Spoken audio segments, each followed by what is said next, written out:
Assalamualaikum warahmatullahi wabarakatuh. Waalaikumsalam.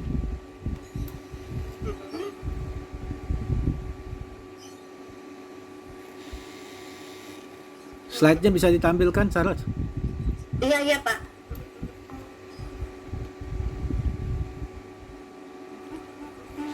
Ya, Maaf Pak, apa udah ada PPT-nya? sudah. Silakan dimulai.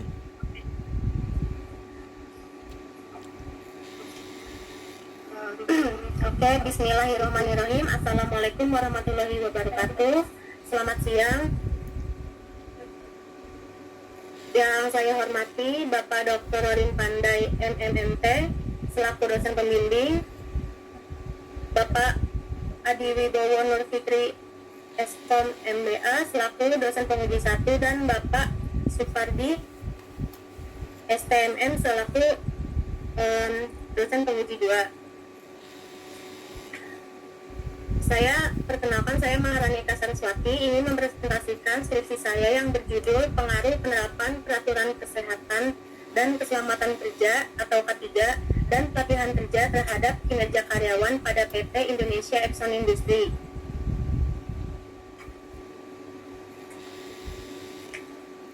Oke, yang pertama Saras jangan dibaca ya.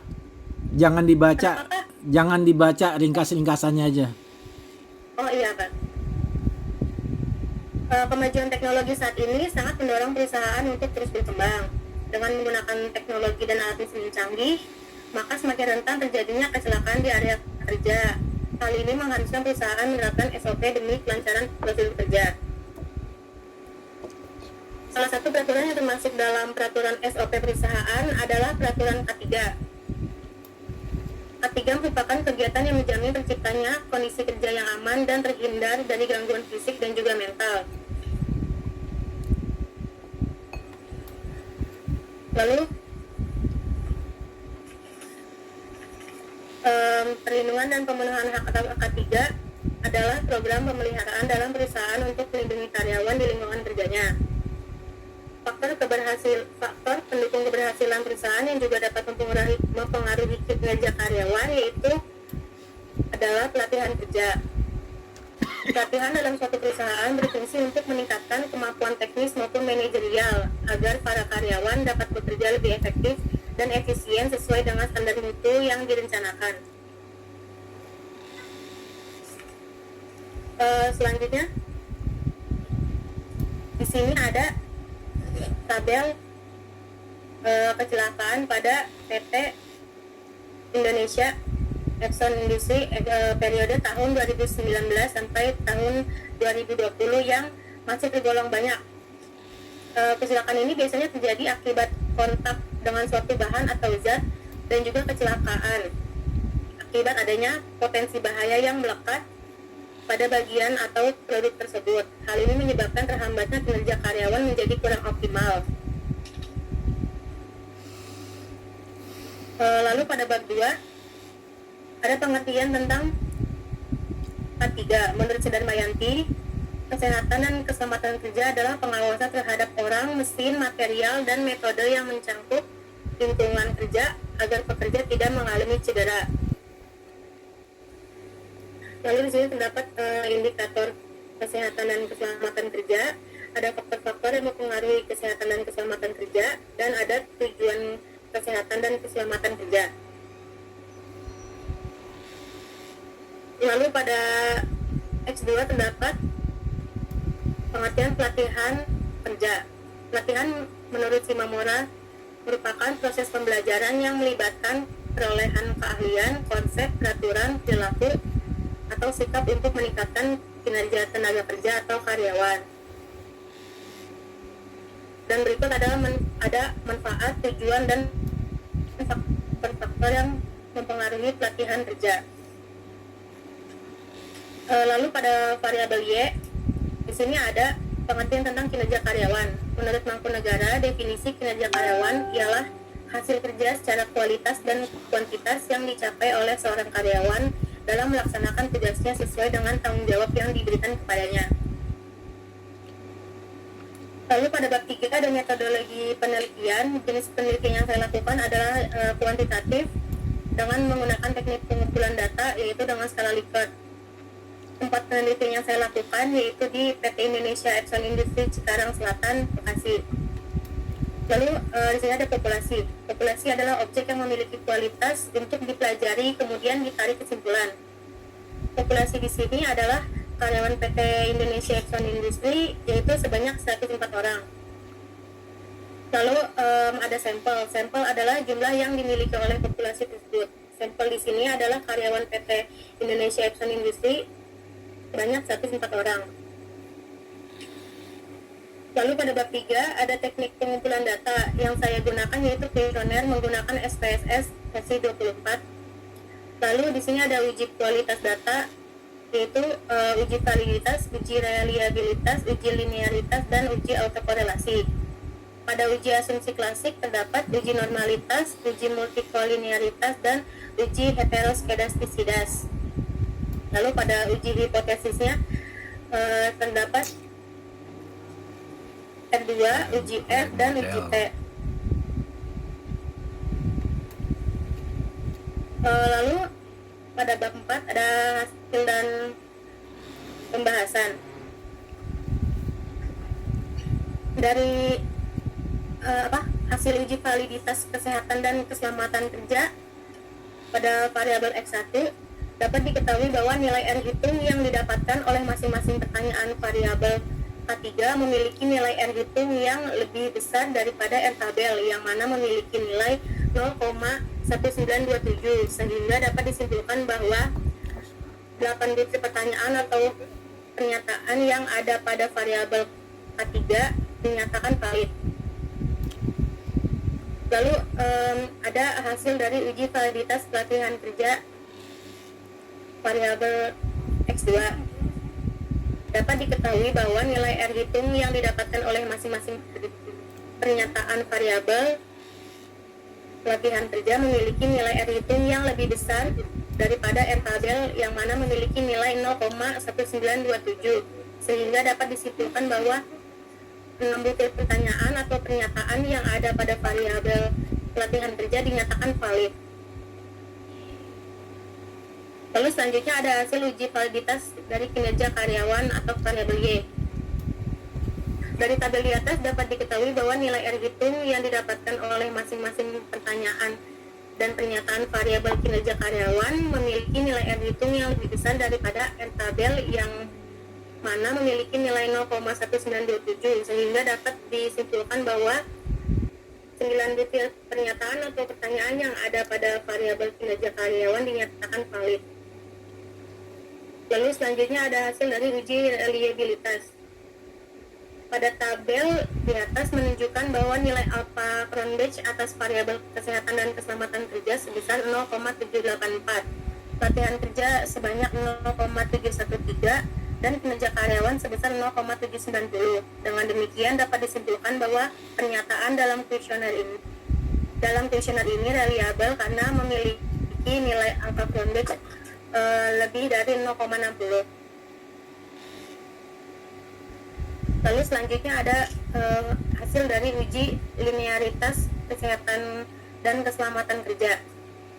Berdasarkan hasil uji linearitas, pada tabel tersebut menunjukkan nilai signifikasi tabel ANOVA sebesar 0,122, artinya nilai signifikasi lebih besar dari kriteria yang ditetapkan yaitu 0,05. Maka dapat disimpulkan jika K3 tidak memiliki hubungan yang bersifat linear terhadap kinerja karyawan. Hubungan ini. Lalu ada hasil dari uji linearitas pelatihan kerja. Berdasarkan hasil tabel di atas menunjukkan jika nilai signifikasi tabel ANOVA sebesar 0,133, artinya nilai signifikasi lebih besar dari kriteria yang ditetapkan yaitu 0,05. Maka dapat disimpulkan bahwa pelatihan kerja memiliki hubungan yang bersifat linear terhadap kinerja karyawan. Lalu di sini ada hasil dari uji autokorelasi. Berdasarkan output di atas diketahui nilai Darwin-Watson hitungnya adalah sebesar 2, di mana nilai tersebut kurang dari nilai 4 maka terdapat autokorelasi positif. Lalu selanjutnya ada hasil dari uji normalitas. Berdasarkan hasil pengujian normalitas, data menyebar di sekitar garis diagonal, berarti model regresi memenuhi asumsi normalitas. Dapat diambil keputusan bahwa data yang dianalisis telah memenuhi asumsi normalitas. Lalu selanjutnya ada hasil dari uji multikolinearitas.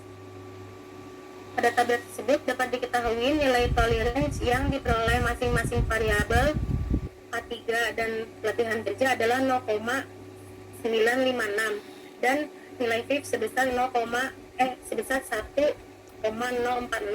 Berdasarkan hasil pengujian tersebut dapat disimpulkan bahwa tidak ada multikolinearitas dalam model regresi berganda. Lalu selanjutnya ada hasil dari uji heteroskedastisitas. Dari gambar tersebut menunjukkan bahwa titik-titik menyebar secara acak serta tersebar dengan baik di atas maupun di bawah angka 0 pada sumbu Y, dan titik-titiknya tersebar secara acak tanpa membentuk pola tertentu. Berarti tidak ada heteroskedastisitas dalam model regresi berganda. Lalu selanjutnya ada hasil dari analisis regresi linear berganda, yaitu konstantanya 19,944, memiliki arti bahwa variabel K3 dan pelatihan kerja diasumsikan memiliki nilai 0, maka kinerja karyawan memiliki nilai sebesar 19,944. Lalu koefisien K3, nilai koefisien K3-nya adalah 0,38, memiliki arti bahwa jika setiap terjadi kenaikan satu nilai kesehatan dan keselamatan kerja, maka akan diikuti juga dengan kenaikan kinerja karyawan sebesar 0,138. Lalu pada koefisien pelatihan kerja, nilai koefisien pelatihan kerja sebesar 0,593, memiliki arti bahwa jika setiap terjadi kenaikan satu nilai dalam pelatihan kerja, maka akan diikuti juga dengan kenaikan kinerja karyawan yang sebesar 0,593.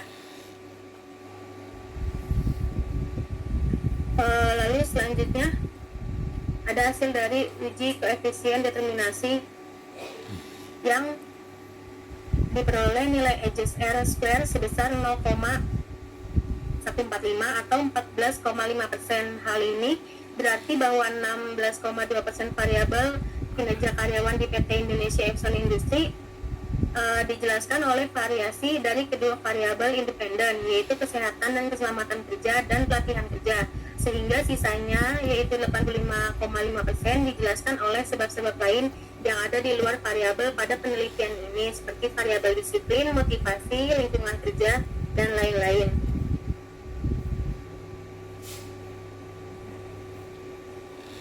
Dua menit lagi, Saras. Iya, Pak.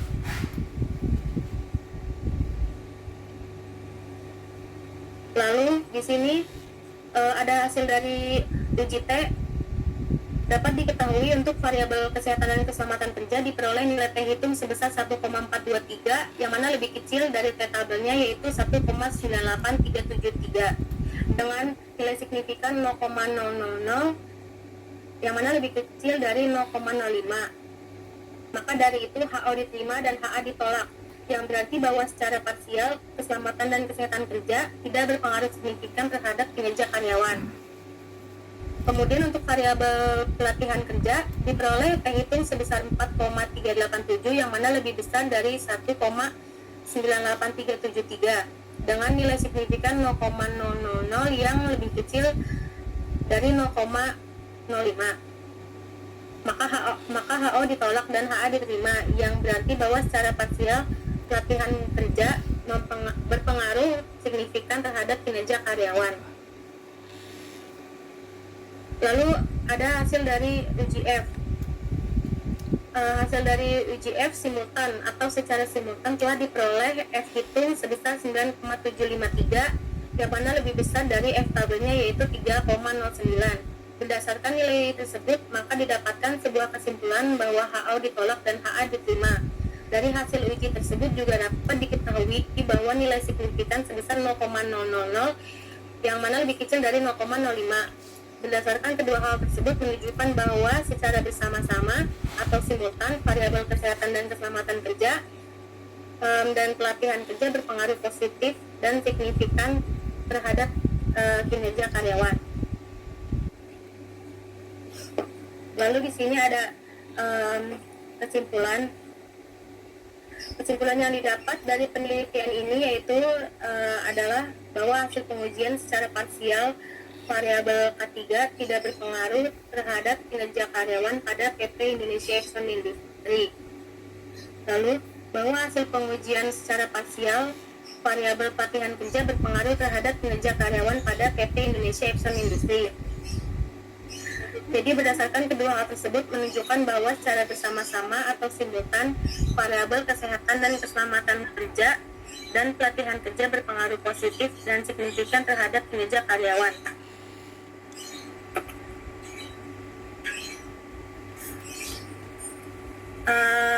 Baik, sekian, terima kasih. Kurang lebihnya mohon maaf. Iya, Pak. Oh, kalau saya lihat dari Word yang saya dapat dari Pak Retno ya. Jadi banyak. Kenapa, Pak? Ditutup dulu aja ini ya. Iya, Pak. Ditutup dulu.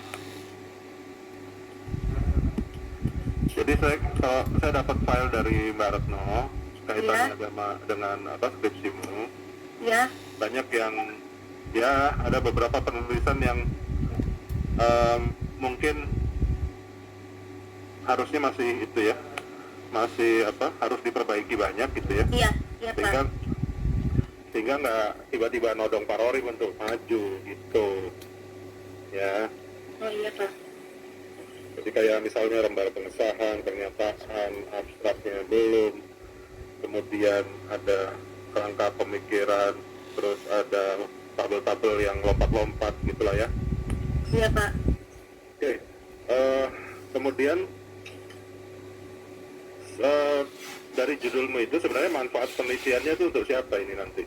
Kamu mau bikin ini nanti manfaatnya ke siapa? Ke perusahaannya apa ke orangnya? Karyawan-karyawannya, Pak. Karyawan-karyawannya.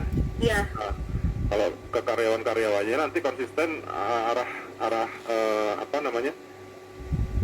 pembahasannya nanti ke karyawannya gitu, walaupun nanti ada efek juga yang ke perusahaan nanti kan di situ di manfaatnya. Iya, Pak. Tapi kalau misalnya kamu bilang ke karyawannya nanti di belakangnya itu nggak ada, kesannya nggak banyak bahas tentang apa manfaatnya bagi karyawannya di kesimpulan itu. Oh iya, So, Pak. nah, batasan di sini kalau misalnya dilihat di batasan masalah, Iya, Pak. batasan masalahnya objeknya ke karyawannya ya, bukan objeknya penerapan peraturan K3 ya. Jadi objeknya karyawannya, betul ya? Iya, gini aja. Iya, ini karyawan yang harusnya menaati peraturan K3, Pak. Peraturan, ya. Nah itu. Iya. Jadi ditulis, dimajukan dulu objeknya adalah karyawannya, bukan objeknya penerapan peraturan K3-nya. Oke, kemudian seperti biasa penelitian terdahulu itu, dari penelitian terdahulu ada nggak perbedaannya dengan penelitianmu sekarang? Gitu dijelaskan. Yang tadi si Irfan oke itu penjelasannya. Nah, kamu hanya ngasih tahu penelitian terdahulu aja. Coba dijelaskan kira-kira ada nggak bedanya atau apa yang membuat penelitian terdahulu ini jadi acuan kamu, terus yang membedakan dengan yang kamu sedang kerjakan tuh apa gitu ya. Dikasih keterangan di bawah situ. Iya, Pak. Oke. Iya. intinya kemudian langsung lompat ke kesimpulannya, kalau secara tadi manfaatnya arahnya ke karyawan, berarti kesimpulannya juga harus base-nya ke karyawan. Ya, sebenarnya ada hubungan juga ke karyawan juga, ke perusahaan juga. Maksudnya kalau misalkan karyawannya menaati peraturan K3 dan dia meresap pelatihan kerja dengan baik, itu kan akan meningkatkan kualitas kinerjanya. Jadi kan produksinya akan meningkat gitu Pak. Jadi perusahaan juga akan merasakan keuntungannya gitu. Betul. Iya. Ya.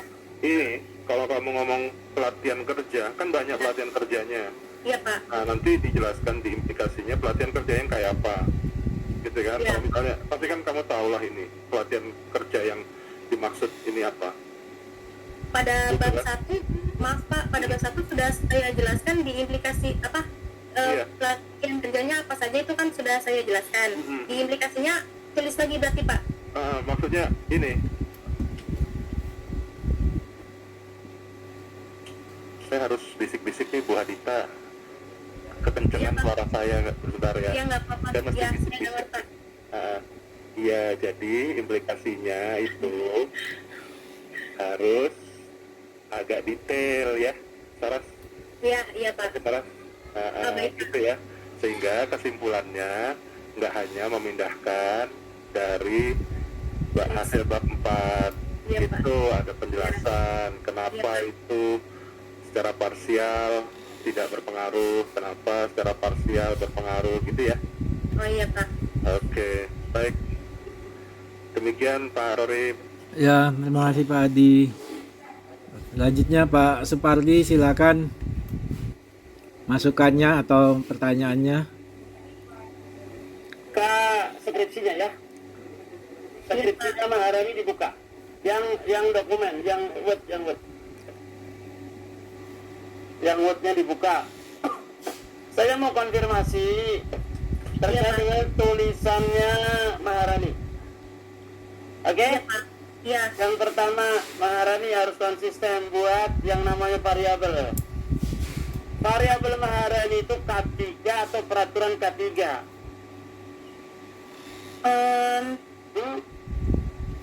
Peraturan K3 Pak. Maksudnya untuk Nah, apa ya? variabelnya itu variabel K3 atau variabel peraturan K3 yang dipakai sebenarnya. Maka harus konsisten aja. Saya hanya konsisten saja. Mau peraturan ya peraturan. Oh iya Pak. K3 itu apa sih? K3 merupakan Singkatannya dulu lah, singkatannya. kesehatan dan keselamatan kerja Pak. Itu dari mana? Kenapa Pak? Itu dapat dari mana singkatan seperti itu? Dari Google Pak. Wah, dari Google. Jangan. K3 itu keselamatan dan kesehatan kerja. Iya. Bukan kesehatan dulu, keselamatan dulu. Keselamatan dan Apa rujukannya? Itu rujukan yang lama, undang-undang itu nggak digunakan lagi. Catat yang sekarang masih pakai. Ini kalau bicara keselamatan, Undang-Undang Nomor 1 tahun 70. Tuh, kemudian PP Nomor 50 tahun 2012 tentang SMK 3. Terus Peraturan Menteri Tenaga Kerja 609 2012. Tuh rujukan kalau peraturan terkait dengan keselamatan. Ya, jangan Google. Ini peraturannya. Indonesia punya peraturan yang sangat luar biasa ini. Bagi orang-orang tenaga kerja. Ya, harus konsisten itu yang pertama. Keselamatan dan kesehatan, kemudian peraturan. Nah, kemudian saya lanjut di bab 1. Bab 1, karena ini halamannya kadang-kadang berubah, cuma nggak apa-apa. Gini, halaman 2. Di halaman 2 ini penelitiannya si Maharani itu kinerja karyawan atau kinerja perusahaan? kinerja karyawan Pak. Karyawan. Maka fokus pada kinerja karyawan seharusnya. Iya. Walaupun kinerja perusahaan itu imbas dari kinerja karyawan, walaupun Ya. misalkan ini tabel kinerja keuangan, apakah betul tabel kinerja keuangan perusahaan itu diperlukan? Itu halaman berapa? Halaman 2 itu. Halaman 2, lihat nggak? Iya, Pak. Itu kinerja perusahaan. Jadi kalau memang fokus pada kinerja karyawan, ya nggak usah lah ngomong kinerja perusahaan karena terlalu luas. Iya, Pak. Ya, gitu. Ya. Begitu juga apa ini data penjualan itu kinerja perusahaan. Untuk apa kinerja perusahaan? Walaupun ada imbasnya, betul, kinerja perusahaan itu dipengaruhi kinerja karyawan, betul. Iya. Tapi kan fokus pada kinerja karyawan. Oke, iya, Pak. Terus nih data kecelakaan. Ini kecelakaan itu data kinerja perusahaan. Masa kecelakaan data kinerja karyawan? Apa kinerja karyawan terkait dengan keselamatan? Ya apa di lapangan? Mematuhi peraturan, memakai APD, mengikuti kegiatan-kegiatan keselamatan. Itu namanya kinerja keselamatan untuk individu, untuk pekerja. Karyawan. Jadi, iya, karyawan ke situ. Iya, Pak. Jadi K3-nya K3 karyawan, pelatihan karyawan, kinerja karyawan. Ya, Pak. Ya, difokusin. Jadi nggak usah melebar ke kinerja perusahaan seperti tadi Pak Adi katakan. Apa sih fokus ada di mana? Oke. Iya, Pak. Step itu, jadi harus fokus kinerjanya. Data kecelakaan juga sama. Kemudian di halaman 8, ini halamannya kurang bagus sih, jadi lari sana lari sini saya itu. Apalagi ini bicara pelatihan, di halaman berapa itu? Di halaman 7, nggak ada halamannya, cuman saya kira-kira itu halaman 7. Ini pelatihan. Pelatihannya sebelum kerja pula, loh. Kok mau ngomong pelatihan karyawan kok? Pelatihan masih anak-anak STM sebelum masuk kerja ke Epson. Nah, terus untuk apa? Harusnya kan pelatihan di dalam, pelatihan pekerja. Iya, Pak. Paham, Maharani? Iya. Iya, loh, kalau pelatihan sebelum kerja ngapain digunakan? Kecuali untuk rekrut lah, ya beda. Iya. Ini kan untuk kinerja karyawan. Ya, Iya, Pak. Ya, Pak. tuh.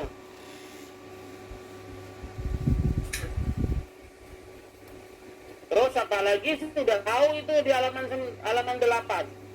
Halaman 8 paragraf yang kedua. Halaman 8 udah ketemu? Iya, Pak. Paragraf yang kedua.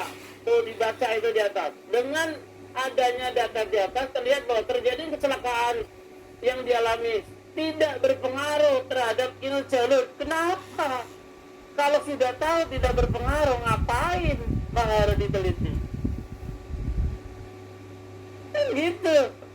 Ya, udah baca belum itu? Udah dibaca enggak? Udah tahu tidak berpengaruh? Karena tidak berpengaruh karena kecelakaannya termasuk kecelakaan kecil, Pak, yang saya dapetin datanya kayak gitu. Lu ngapain mau diteliti? Lu udah tahu tidak berpengaruh. Oh, kenapa mau diteliti? Kamu udah tahu tidak berpengaruh kok. Kan gitu. Ya, apalagi janganlah statement-statement seperti ini yang memang tidak ada dasar yang menguatkan. Ya, kalau kayak gini kan jadi repot. Repotnya apa? Udah berkesimpulan. Terus ngapain? Ya. Ya. Oke, Maharani. Tuh, terus.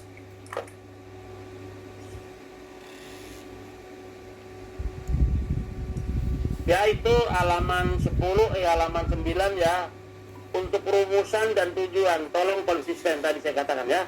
Mau ngomong peraturan boleh atau K3 boleh, jangan ngomong peraturan. Apalagi penerapan peraturan, nggak ada kayak gitu. Karena penelitiannya kausalitas ternyata sampai ke belakang itu pengaruh. Bukan penerapan ya, itu di halaman 9. Halaman 9 nanti di batasan dan di tujuan. Rumusan dan di tujuan, mohon maaf.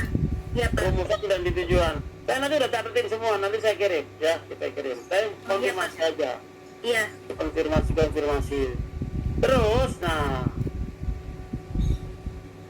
teorinya adalah kinerja karyawan, jangan lupa ya, jangan kinerja perusahaan. Ingat itu. Teori yang dipakai adalah teori kinerja karyawan. Yang kedua, teori yang dipakai untuk keselamatan itu bukan peraturan, ya teori keselamatan. Iya. Kenapa ngomongin peraturan? Wong yang dibahas variabel keselamatan. K3 itu ada teorinya ada. Iya. Sangat banyak teori K3 ya. Oke. Jadi peraturan bukan sebuah teori di K3, enggak.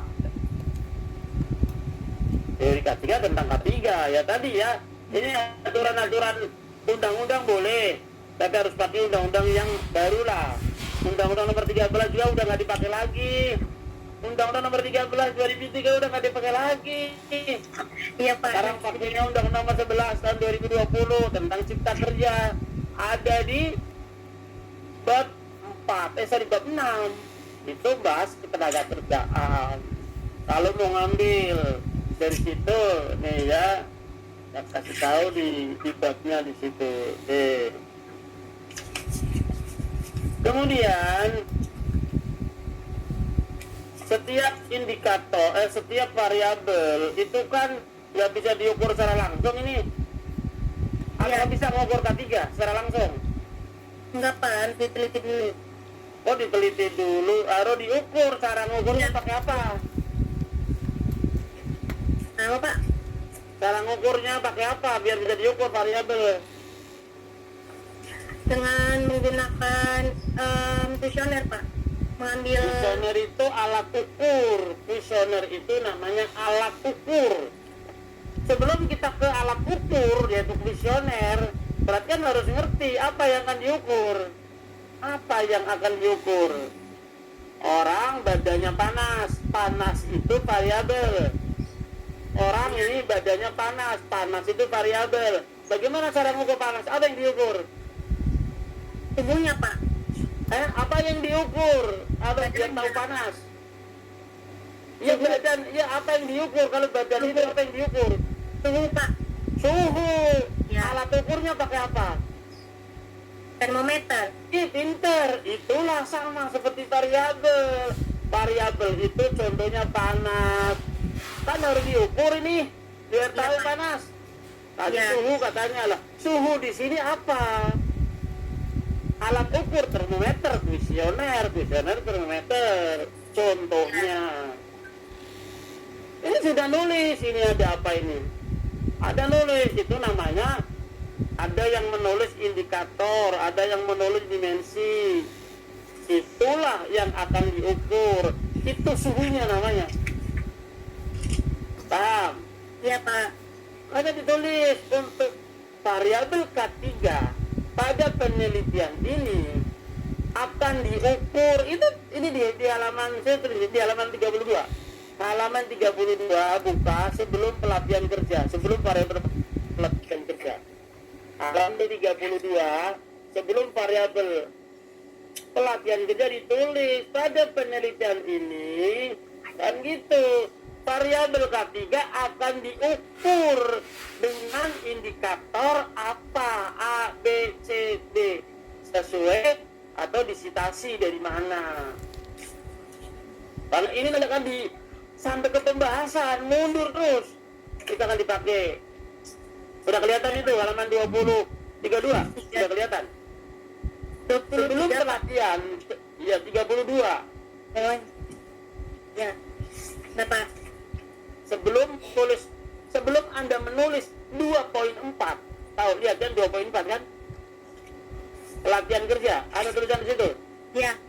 Iya, Pak. Sebelum itu tadi Anda tulis seperti itu yang udah saya jelasin. Oke. Kemudian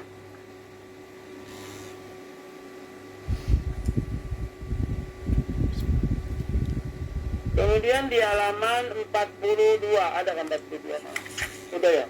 Kita lanjut teorinya seperti itu sampai selesai.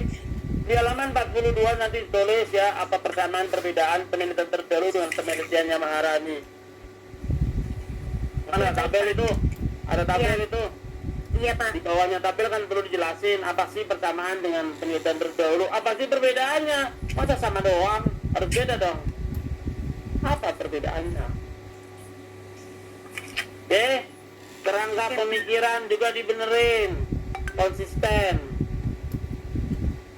Kerangka pemikiran harus ada variabel, paling tidak ada dimensi atau indikator yang akan dipakai.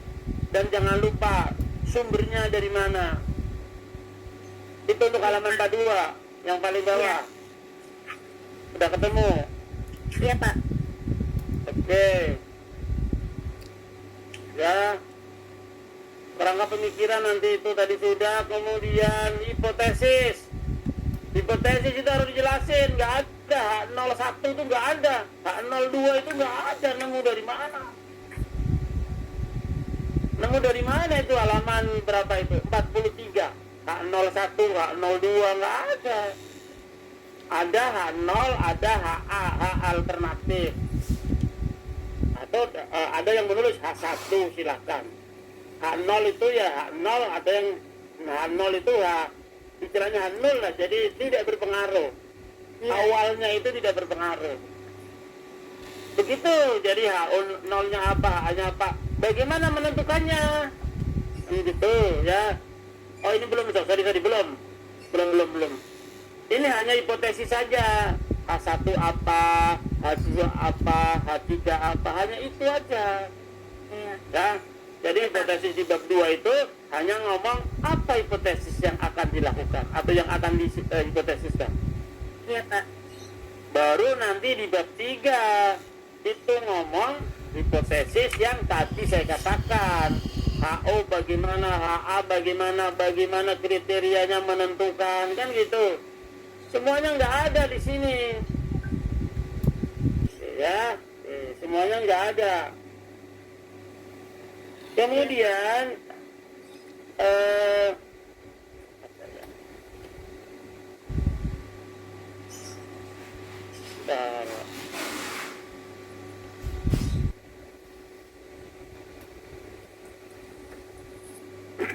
Oke, kemudian halaman 48.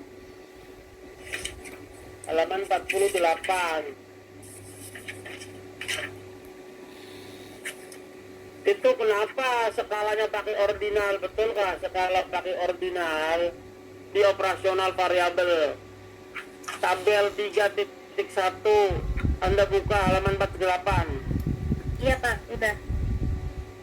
Itu kok skala ordinal, kenapa pakai skala ordinal?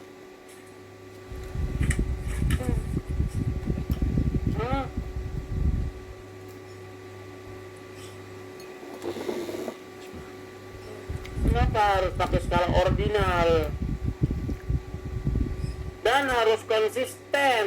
Jadi ini datanya nggak konsisten ternyata Maharani. Nanti saya mau buktiin ini data nggak konsisten bener. Oke ya, ingat-ingat ini halaman 48.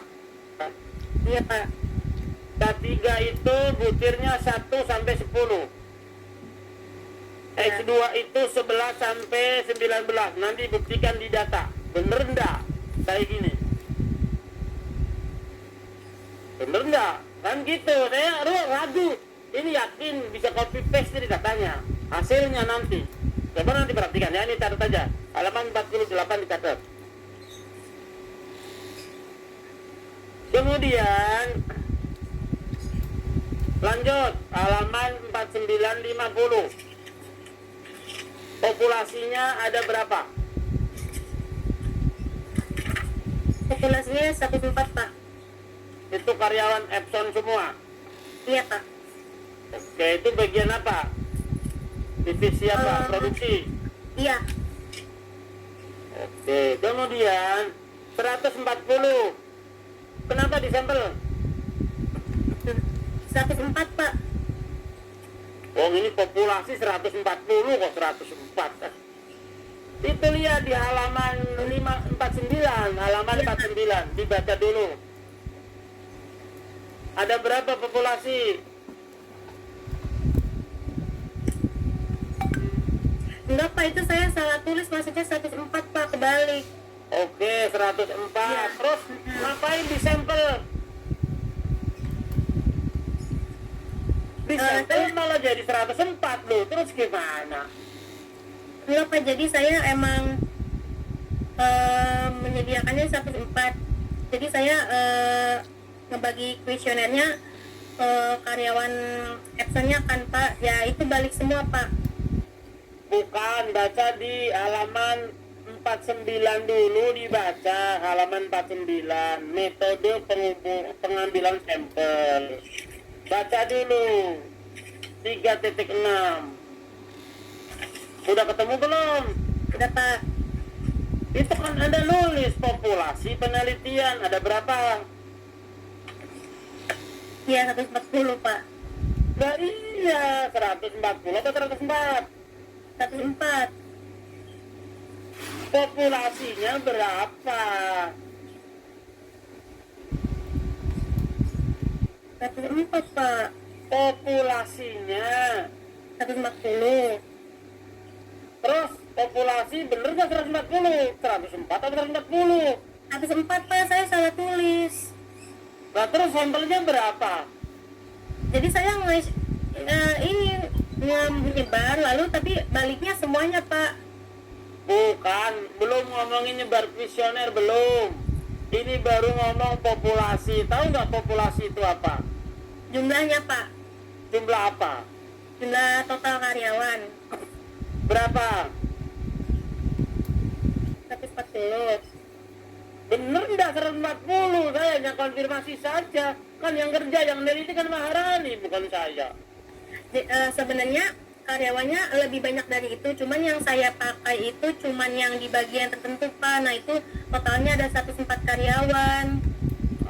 Kalau 104, ngapain di sampel hasilnya juga 104? Coba lihat di halaman 50. Coba lihat di halaman 50-nya. Di halaman 50 di sampel jadi 104. Loh, masuk populasi 104. Di sampel jadi 104 juga. Terus gimana cara nyempelnya? Mau ada rumus segala di situ. Berarti ini nggak paham, Maharani. Maharani itu sampel populasinya 104, kamu ngambil 104. Itu istilahnya apa dalam statistik itu, dalam penelitian itu apa itu? Apa? Istilahnya apa itu? Maaf Pak, sorry kurang kedengeran suaranya Pak. Iya, populasinya kan 104. Kali Iya. kamu sebar 104 kembali semua gitu ya. Iya. Nah, itu namanya apa itu? Ada namanya, ada istilahnya itu. Tadi kan Pak Supardi ingin menjelaskan, ingin mengkonfirmasi. Itu sampelnya sampel apa namanya? Gitu maksudnya. Nah, kok pakai purposive itu? Ada tulisannya tuh di halaman 50 paling atas. Purposive sampling itu terus. Ngapain ada purposive sampling? Apa itu purposive sampling kan? Ya, jadi hati-hati. Ya, kalau memang kok 104 diambil 104 ya diambil semuanya namanya. Ada namanya itu. Sampel ngambil semua dari populasi. Gampang kan? Itu tulisannya. Kalau nggak ngerti maknanya apa, yang penting diambil semuanya Pak, udah gitu aja. Ya itu namanya sensus. Jadi diambil semua, kalau diambil semua. Kalau nggak diambil semua ya pakai Slovin, boleh, bukannya nggak boleh. Ya. Pakai purposive harus ada kriteria. Kalau nggak ada kriteria ngapain pakai purposive sampling? Pakai yang acak aja.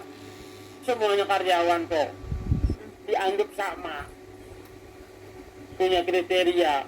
Mau pengalaman yang lama, pengalaman yang baru, dianggap itu karyawan sama. Iya Pak. Ya hati-hati nulis kayak gini.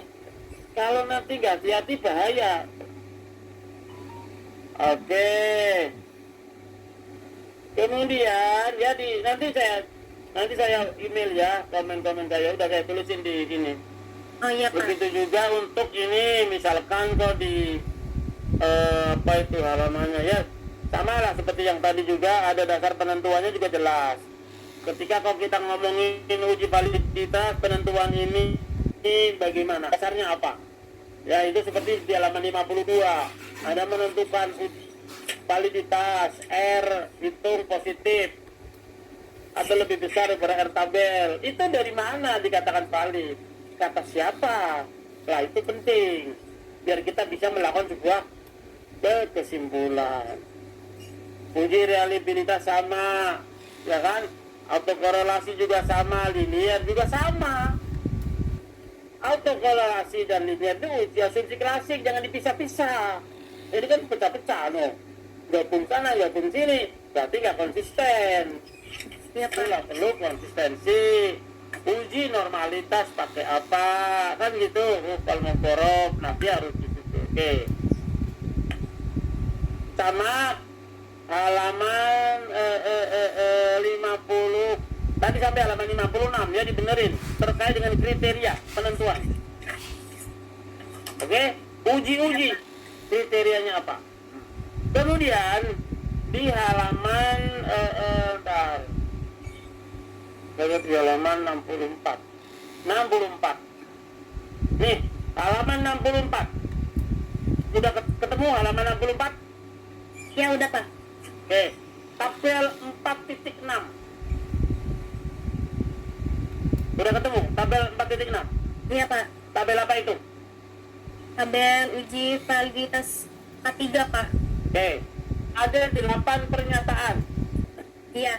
Coba Anda lihat di halaman 48 tadi yang terkait rencana kuesioner. Ada berapa pernyataan? Mana yang benar? Coba lihat di halaman 48. Anda balik ke halaman 48, silakan. Balik di halaman 48. Buka aja di halaman 48 tadi yang saya udah pesan. Ya. Di halaman 48 ada berapa itu? Halaman 48. Ada berapa kuesioner? 10. Yang 2 kemana? Tapi Anda menulis di sini cuma ada 8. Lah, yang 2 kemana? Hati-hati. Iya Pak. Ya.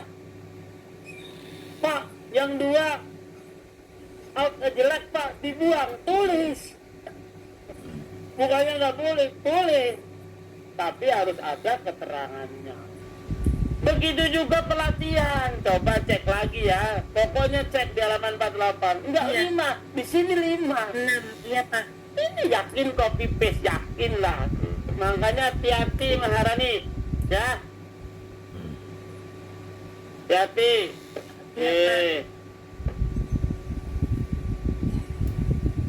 Kemudian uji normalitas. Kenapa uji normalitas harus per variabel? Pokoknya harus konsisten lah dengan bab 3. Kalau bab 3 ngomong apa dijawab. Bab 3 nggak pernah ngomong kayak gini. Ternyata di sini dijawab per variabel. Variabel ini, makanya lihat bab 3. Lihat bab 3. Jangan lupa lihat bab 3. Buat bab 4, lihat bab 3. Oke? Satu lagi, Maharani. Satu lagi. Iya Pak. Ya, jadi nanti terus dibenerin. Tadi juga sama dengan itu bahwa uji koefisien determinasi itu bukan uji hipotesis. Hipotesisnya Maharani ada berapa? Hipotesisnya ada berapa?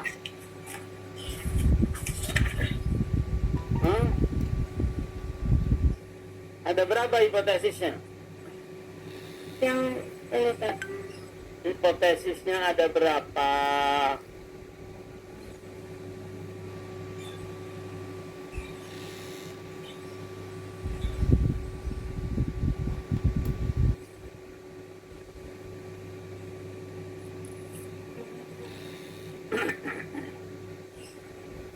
Ada berapa hipotesis?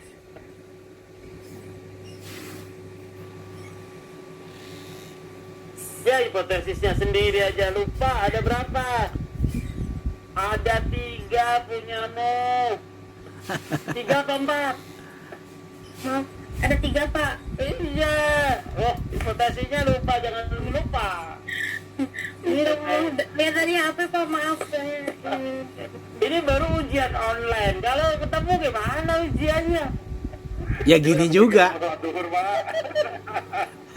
Dia udah kepikiran mau sholat duhur habis ini. Oh. Iya, itu yang penting konsisten si Maharani. Ya, jadi ini komen-komen saya udah saya catat aja lah. Ya, udah saya catat. Nanti saya email. Nanti tolong nanti kasih emailnya, nanti saya email aja lah. Iya Pak. Sebagai biar lebih bagus. Ya, saya akan mengkonfirmasi biar tulisan Maharani lebih bagus. Baik Pak.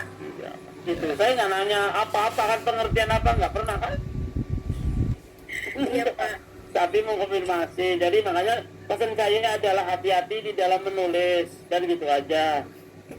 Jadi jangan sampai menjadi multi tafsir orang lain, jadi membingungkan. Oke, gitu. Clear Maharani? Iya Pak. Ada yang mau di feedback dulu atas tadi konfirmasi saya? Enggak Pak, udah cukup. Ya udah. Udah, Baik, Ci. saya kembalikan ke Pak Rarim. Silakan Pak Rarim. Ya terima kasih Pak Supardi. Yang namanya konfirmasi itu ya juga pertanyaan sebetulnya. Konfirmasi itu ya pertanyaan juga sebetulnya. Hanya dalam penyampaiannya dalam bentuk yang berbeda gitu ya. Kalau Tapi nanya kan nanti dikirain tanya mulu begitu. sebetulnya ya nanya juga itu. Ini kenapa begini, ini kenapa begitu. Gak apa-apa ya Maharani ya. Jadi itu semuanya untuk kebaikan semuanya ya. Jadi memang mahasiswa itu memang baru belajar, namanya baru belajar menulis, baru belajar meneliti ya. Pasti ada banyak kekurangannya gitu ya. Pasti ada bakunya. Dan itu juga harus disempurnakan supaya bisa lebih tahu lagi. Siapa tahu nanti dari mahasiswa ini ada yang jadi dosen juga gitu ya, ada yang jadi apa ya, fasilitator di perusahaan yang harus menjelaskan kepada karyawan-karyawan dan sebagainya ya. Jadi itu semua masukan itu sangat bagus sekali ya. Itulah dari apa yang sudah disampaikan oleh bapak-bapak dosen ini, kelihatan kamu itu kurang cermat gitu ya, kurang cermat dalam menulis gitu ya. Jadi ada yang tidak konsisten gitu ya, ada yang kekurangan penjelasannya dan sebagainya ya. Jadi perlu itulah ketelitian dari menulis ya. Jadi dalam meneliti itu perlu ketelitian dalam menulis, kerapian dalam menulis, konsistensi dalam menulis ya. Nah itu sangat perlu sekali gitu ya.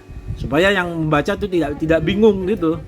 Ya, kalau tidak konsisten yang baca kan bingung kan. Bingung kan, yang di atas indikatornya 8 tiba-tiba jadi 10 atau sebaliknya gitu kan. Jadi kan bingung kan, ya mana yang benar gimana ya. Jadi diragukan. Padahal hasil penelitian itu jangan sampai menimbulkan suatu keraguan-raguan bagi pembacanya gitu. Ya, karena pembaca nggak tahu ya kamu kamu melakukan penelitian seperti apa gitu ya. Tapi pembaca bisa langsung membuat kesimpulan. Kalau ini nggak konsisten atau meragukan, ini penelitiannya nggak benar nih. Nah, gitu. Kesimpulannya itu aja. Sederhana itu sebetulnya gitu ya. Gitu ya. Jadi diragukan. Nah, oleh karena itu perlu diperbaiki ya masukan-masukan itu dari bapak-bapak dosen ini. Oke, Maharani ya, saya kira cukup ya. Silakan ditutup. Baik, sekian presentasi dari saya. Terima kasih atas waktu yang telah diberikan. Kurang lebihnya mohon maaf. Assalamualaikum warahmatullahi wabarakatuh.